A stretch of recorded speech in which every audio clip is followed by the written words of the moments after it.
Hello students. तो आज class +1 unit number 2 kinematics के लेक्चर नंबर 36 में हमारा टॉपिक है applications of dot product of two vectors. तो जैसा कि आप सब जानते हैं कि पिछले लेक्चर में हमने टॉपिक डिस्कस किया था dot product of two vectors कि अगर आपको दो वेक्टर्स दिए हुए हैं तो उनका डॉट प्रोडक्ट कैसे फाइंड आउट करना है ना। तो उसके लिए मैंने आपको बताया था कि अगर आपके सामने दो वेक्टर्स हैं, मान लीजिए एक है ए और दूसरा है बी और उनके बीच में एंगल बन रहा है थीटा, तो इन दो वेक्टर्स का अगर आपने डॉट प्रोडक्ट लेना है तो अगर आपको फर्स्ट वेक्टर और सेकंड वेक्टर दोनों का मैग्नीट्यूड पता है और उन दोनों के बीच में बनने वाला एंगल भी पता है थीटा, तो आपने उस एंगल का कॉस लेके और उन दोनों के मैग्नीट्यूड्स को तीनों को मल्टीप्लाई कर देना ना। तो इस तरह से आपका डॉट प्रोडक्ट का आंसर आ जाएगा। पर अगर आपको जो फर्स्ट वेक्टर है उसके रेक्टेंगुलर कंपोनेंट्स नोन है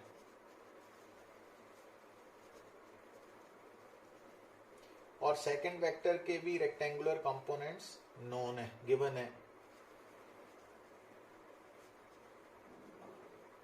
तो उस केस में आपने जब उनका डॉट प्रोडक्ट लेना है तो कैसे लेना है, तो आपने x कंपोनेंट को x के साथ, y कंपोनेंट को y के साथ और z कंपोनेंट को z के साथ मल्टीप्लाई करना है ना।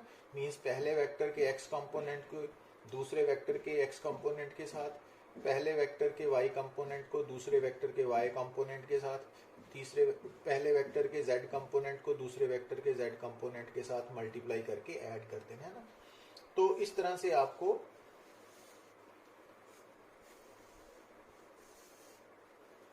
डॉट प्रोडक्ट निकालना मैंने बताया था अपने प्रीवियस लेक्चर में। आज हम बात करने जा रहे हैं कि ये जो dot product of two vectors है तो इसकी एप्लीकेशंस क्या है ना। तो आप फिजिक्स में देखोगे applications of dot product of two vectors. तो एप्लीकेशंस सबसे पहले है कि जब हम फिजिक्स की बात करते हैं तो आप देखोगे कि कुछ क्वांटिटीज हैं, जैसे कि work done by a force, मान लीजिए कांस्टेंट फोर्स है F ड्यूरिंग डिस्प्लेसमेंट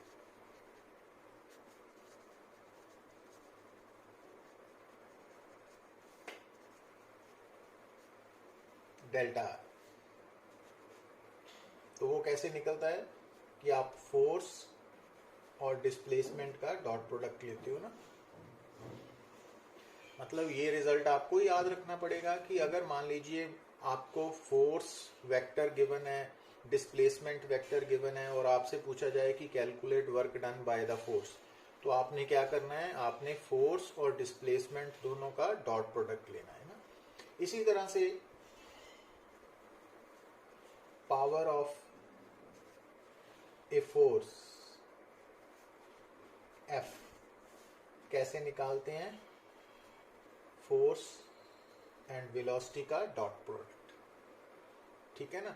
तो ये दो एग्जांपल्स हैं जो हमने देखा कि फिजिक्स में डॉट प्रोडक्ट कहाँ पे यूज हो रहा है ना। इसके अलावा और बहुत सी एग्जांपल्स हैं जहां पर डॉट प्रोडक्ट यूज होगा। बट इनिशियली बात समझने के लिए कि अगर आपको मान लीजिए फोर्स वेक्टर और वेलोसिटी वेक्टर गिवन है और आपसे कहा जाए कि पावर निकालिए, तो इट मीन्स आपके सामने ये फार्मूला आपको याद रख के अप्लाई करना पड़ेगा ना। अगर मान लीजिए आपको फोर्स और डिस्प्लेसमेंट दी हुई है और आपसे पूछा जाए कि calculate work done by the force, तो आपने फोर्स एंड डिस्प्लेसमेंट का डॉट प्रोडक्ट लेना है ना। तो ये रिजल्ट्स आपको याद रखने पड़ेंगे तो फिजिक्स पॉइंट ऑफ व्यू से ना। तो इनके बारे में लेटर ऑन हम डिटेल में डिस्कस भी करेंगे, बट इनिशियली अगर आपसे पूछा जाए कि applications of dot product of two vectors physics में कैसे हैं, तो पहला वर्क डन के केस में यूज हो सकता है होता है, दूसरा पावर में यूज होता है। इसके अलावा और बहुत सी एग्जांपल्स हैं जिसमें ये यूज होगा, बट इनिशियली अभी हमें ये दो एग्जांपल्स ही सफिशिएंट है ना। अब इसको हम अगर अप्लाई करें यहाँ पे, अब देखिए कि फोर्स ऑफ, तो आपको फोर्स वेक्टर गिवन है, और ये जो force it makes body move on a rough plane with velocity of,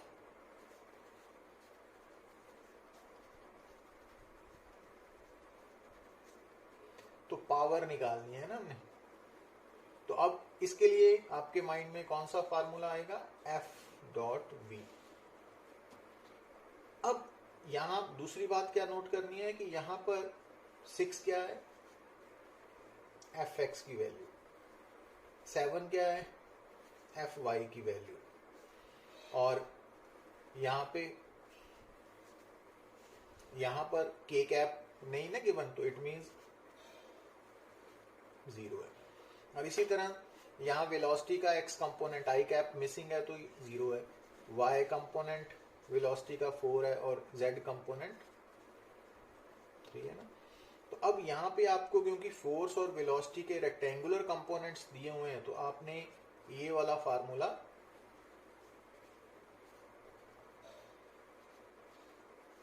apply करना है।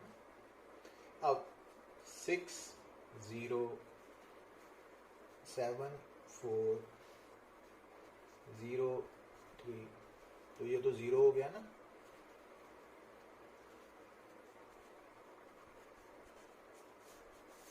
तो ये हमारा आंसर आ गया ना, समझ आई बात।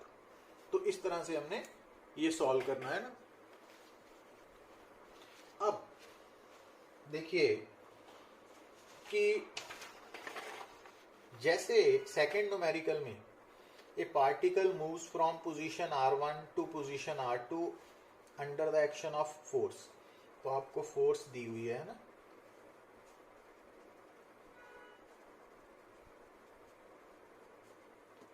और इनिशियल और फाइनल पोजीशन वेक्टर्स गिवन है, तो आप डिस्प्लेसमेंट भी निकाल सकते हो। और उसके लिए आपको याद आना चाहिए कि डिस्प्लेसमेंट वेक्टर होता है final position vector minus initial position vector.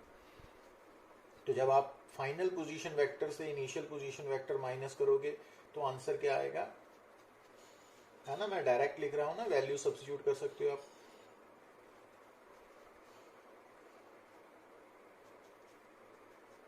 तो ये बनेगा डिस्प्लेसमेंट।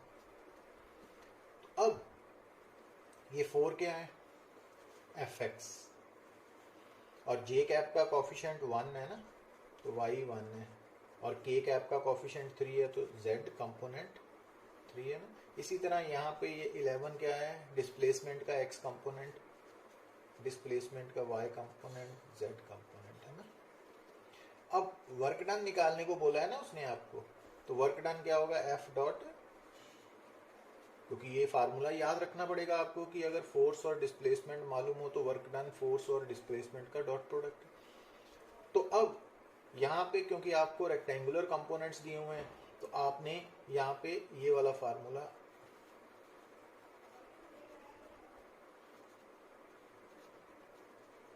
अप्लाई करना है ना।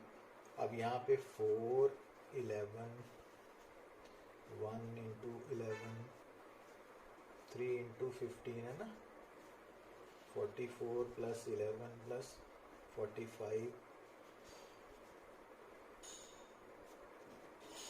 तो ये आंसर आ गया। समझ आई ना बात। तो इस तरह से आपने ये सॉल्व करना है ना। अच्छा, अब जैसा कि आप देख रहे हो कि अगर हम और एग्जांपल प्रॉब्लम डिस्कस करें, तो यहाँ पे देखिए आपको दो वेक्टर्स का मैग्नीट्यूड दिया हुआ है और उनका स्केलर प्रोडक्ट भी दिया हुआ है। तो अगर हम मान लें कि पहले वेक्टर का मैग्नीट्यूड 3 है, दूसरे का 6 है, तो हमें 9 क्या दिया हुआ है, a डॉट बी की वैल्यू 9 दी हुई है ना। तो अब हमने दोनों के बीच में एंगल, तो थीटा क्या है, a वेक्टर और b वेक्टर के बीच में बनने वाला एंगल है ना। तो अब a डॉट बी, यहाँ पर formula A B cos theta use होगा ना। अब ये वाली वैल्यू आपको 9 दी हुई है और a दिया हुआ है 3, b है 6 कॉस थीटा, तो यहाँ से कॉस थीटा की वैल्यू हाफ और थीटा 60 डिग्री, ठीक है ना। तो इस तरह से आपने सॉल्व करना है ना, गॉट इट। अब जैसे देखिए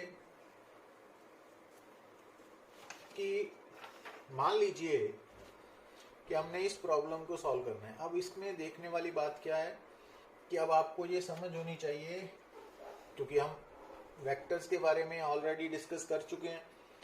तो ये क्या है, जब हम दो वेक्टर्स को ऐड करते हैं तो उनके रिजल्टेंट का मैग्नीट्यूड होगा ना, तो उसका स्क्वायर है ये। तो जो लेफ्ट हैंड साइड है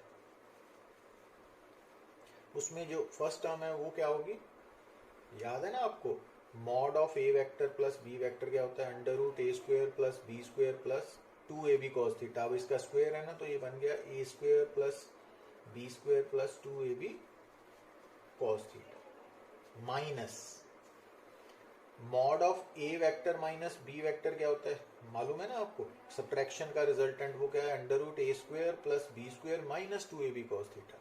तो वो बन गया A square plus B square minus 2ab cos theta. जब आप ब्रैकेट को ओपन करोगे तो ये बन जाएगा 4ab cos थीटा ना, ये कैंसल आउट हो जाएंगे प्लस माइनस। अब ए बी cos थीटा को क्या लिखते हैं, ए डॉट, है ना। तो ये जो ए बी cos थीटा क्या है, ए डॉट बी है, तो ये राइट हैंड साइड आ गई ना, हैंस प्रूव्ड। समझ आई बात। अच्छा, अब देखिए जैसा कि नेक्स्ट प्रॉब्लम है। अच्छा, तो अब हम बात करते हैं वापस applications of dot product of two vectors की है। तो अब जैसा कि हमने properties of dot product of two vectors में देखा था कि अगर दो वेक्टर्स एक दूसरे के परपेंडिकुलर हैं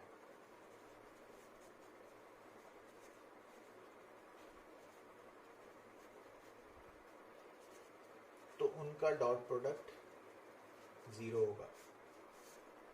तो अगर दो वेक्टर्स नॉन जीरो वेक्टर्स का डॉट प्रोडक्ट 0 है, इट मींस वो एक दूसरे के परपेंडिकुलर हैं, और अगर दो वेक्टर्स परपेंडिकुलर हैं तो उनका डॉट प्रोडक्ट 0 होगा ना। तो ये बात आपने भूलनी नहीं है।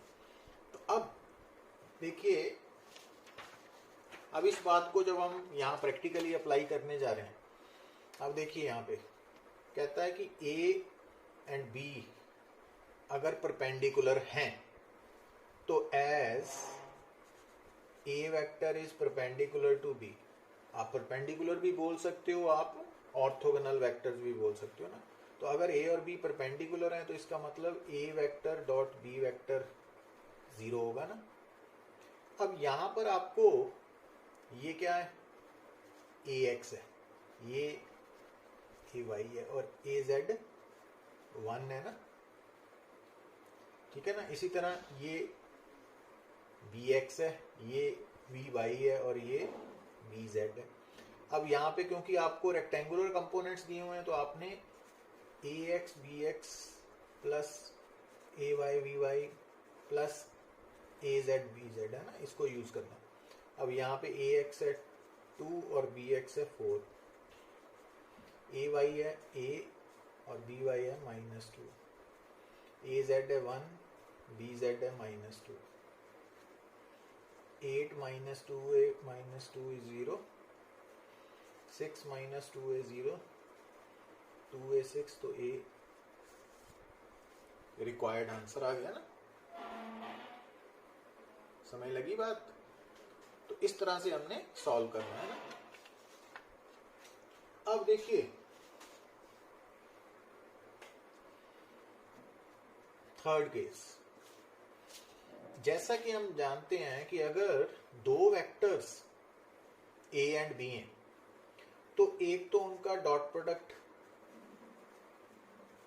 हम ए बी कॉस थीटा लिखते हैं और दूसरा हम उनका डॉट प्रोडक्ट कंपोनेंट्स की टर्म में कैसे लिखते हैं ए एक्स बी एक्स, है ना, ये याद है ना आपको।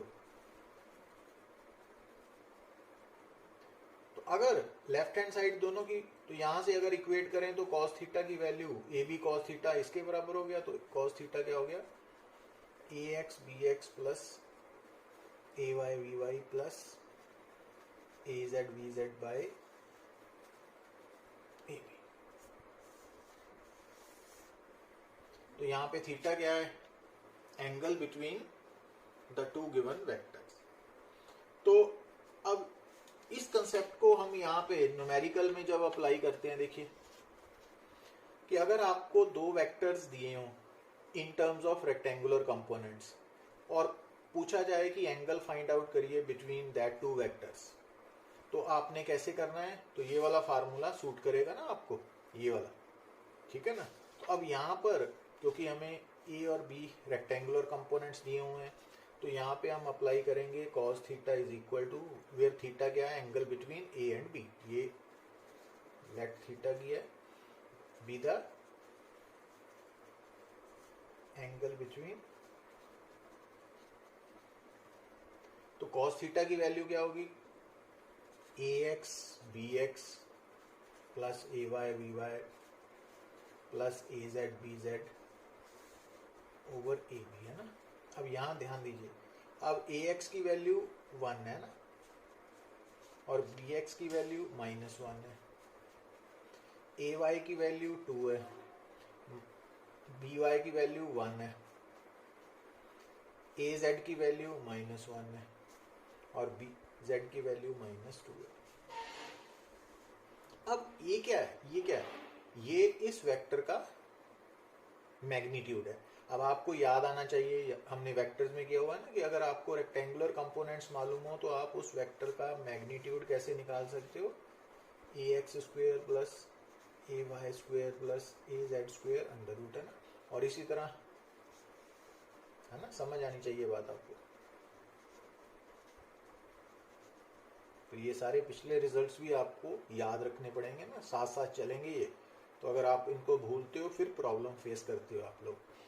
तो अब यहाँ देखिए, अब ए एक्स, इसका मतलब हम ए की वैल्यू कैसे निकालेंगे, under root A x square plus A Y square plus A Z, और बी एक्स की वैल्यू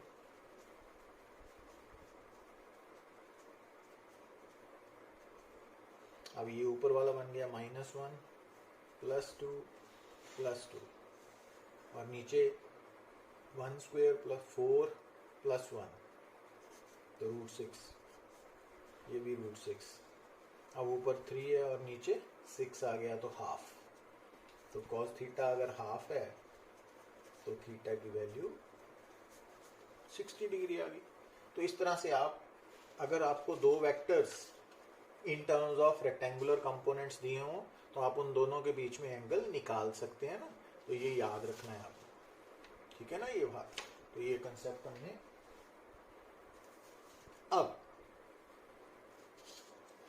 अगर हम applications of dot product of two vectors की बात करें तो अब यहाँ पे जो फोर्थ एप्लीकेशन है वो देखिए कि अगर ये वेक्टर ए है और ये वेक्टर मान लीजिए दूसरा वेक्टर है जिसका नाम हमने रख लिया बी वेक्टर। अब बी वेक्टर ए वेक्टर के बीच में जो स्मॉलेस्ट एंगल है वो थीटा है ना। तो अब अगर हम निकालना चाहते हैं component of B vector along the direction of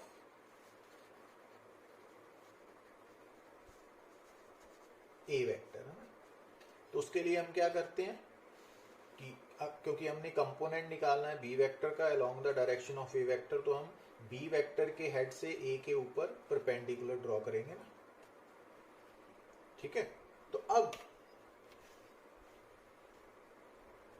ये यहां से लेके मान लीजिए ये स्मॉल ए है, ये स्मॉल बी है और ये स्मॉल सी है ना, तो स्मॉल ए से लेके स्मॉल सी तक जो लेंथ है,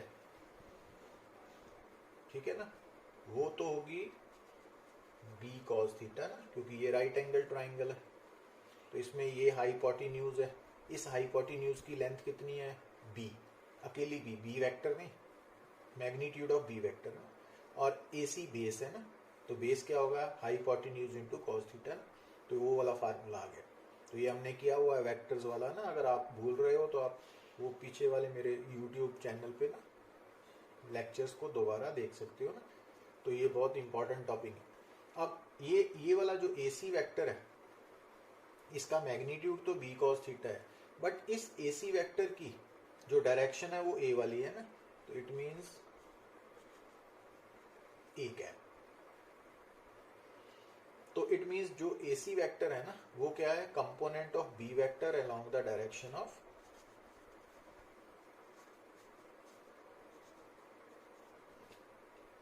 ए वेक्टर।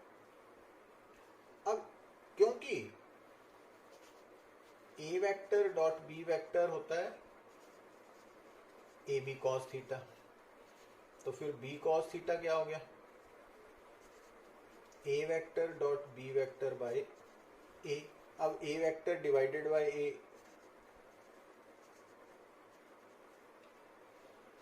तो इसका मतलब हम बी कॉस थीटा को,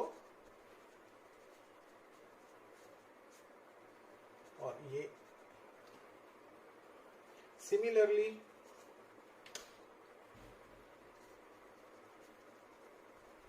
कंपोनेंट ऑफ, अगर हमने ए वेक्टर निकालना है component of A vector along the direction of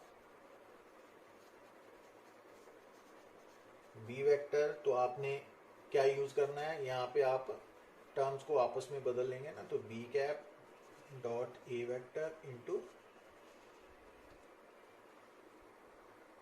ठीक है। अच्छा, अब इस बात को हम न्यूमेरिकल में अप्लाई करने जा रहे हैं ना, ये देखिए कि ये हमने क्या फाइंड करना है, component of vector A along the direction of this vector. तो मान लीजिए लेट जो आई कैप है ना प्लस जे कैप, वो बी वेक्टर है ना, तो हमने निकालना है कंपोनेंट ऑफ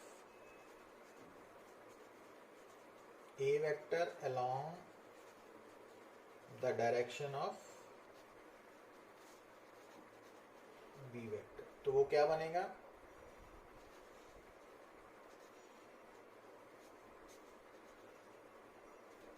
है ना, ये कैसे आया, ये देखिए आप, component of A vector along the direction of B vector, है ना, ये समझ आई ना बात आपने, तो वो अप्लाई करना है ना हमने।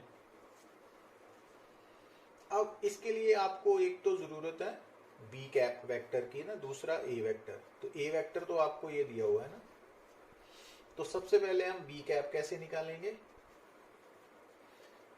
वेक्टर को उसके मैग्नीट्यूड से डिवाइड करके। अब जो बी वेक्टर है वो तो I cap plus J cap है, और उसका मैग्नीट्यूड कैसे निकलेगा, under root B X square plus V Y square, और जेड तो है ही नहीं, जीरो है ना, तो I cap plus J cap by root 2। तो एक तो ये बी कैप निकल आया। अब हमें ये निकालना पड़ेगा ना B cap dot A vector, तो 1 by root 2 I cap plus J cap dot 3 I cap plus 2 J cap, तो ये कॉमन आ गया। अब आई डॉट 3 आई मीन्स 3 बन गया ना, ये मालूम है ना आपको कैसे बना, क्योंकि ये बनेगा ना 3 इंटू आई डॉट आई, तो 1 होता है। इसी तरह से आई डॉट जे 0 होगी टर्म, तो वो तो लेनी नहीं, फिर जे डॉट आई भी 0 है, फिर अब जे डॉट 2 जे, तो प्लस 2। तो अब ये वाली जो वैल्यू हमने निकाली है, इसको हमने यहाँ पे सब्स्टिट्यूट कर देना है, और बी कैप की जो वैल्यू है इसको भी, तो इसका मतलब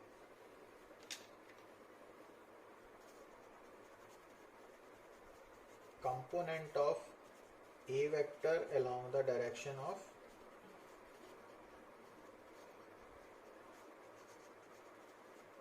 कितना आएगा, तो ये वैल्यू हम निकाल चुके हैं 5√2 और बी कैप आई कैप, यहाँ पे कोई डॉट प्रोडक्ट नहीं है ये ध्यान रखना, तो ये बन गया 5/2, तो ये रिक्वायर्ड आंसर है। समझ आई बात। तो इस तरह से हमने applications of dot product of two vectors के बारे में समझा कि डॉट प्रोडक्ट निकालना कैसे है और उसको फिर न्यूमेरिकल्स में अलग अलग कंडीशंस में अप्लाई कैसे करना है ना, कहाँ कहाँ कर सकते हैं। तो ये बातें आपको याद रखनी पड़ेंगी, ये काफी इंपॉर्टेंट कंसेप्ट है। Got it? So thank you very much.